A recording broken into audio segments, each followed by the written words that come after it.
One morning, you wake up, open your phone, and the banking app is stuck loading. You go outside and head to the ATM only to find a huge note saying, "Out of service."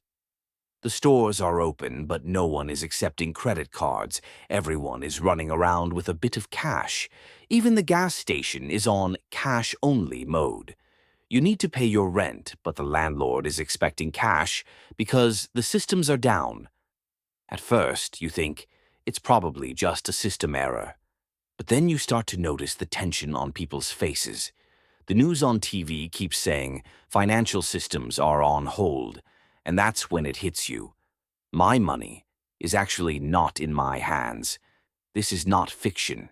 It's an event that has happened before, and it has even occurred in countries where people would say, it's impossible for this to happen here.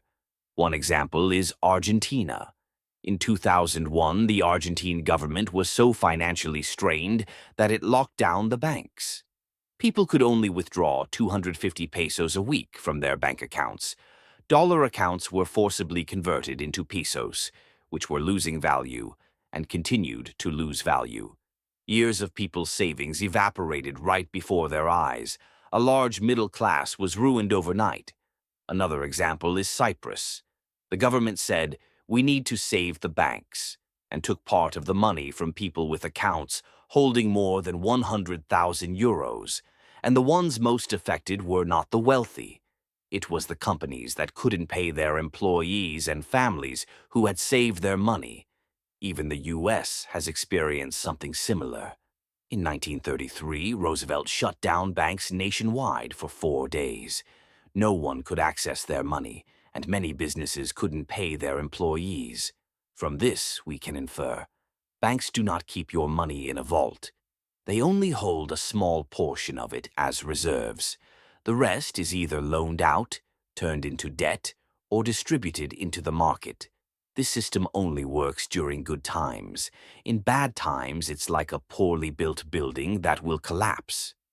During such times, governments focus on saving the banks, not the citizens, because if the system collapses, everyone goes down, everyone suffers.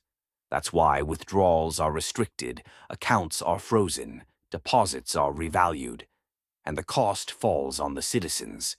Now, when you think about all of this, the question arises, if something like this happened tomorrow, would I be ready? Even worse, could it happen to us?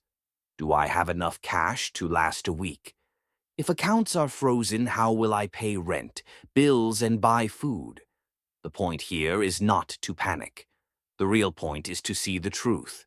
The financial system will never protect you. It will protect itself.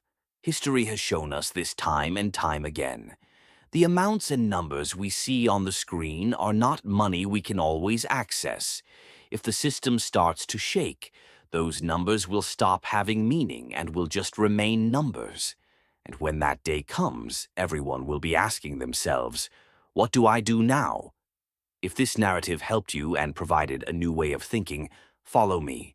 History will always guide us if we give it the attention and value it deserves.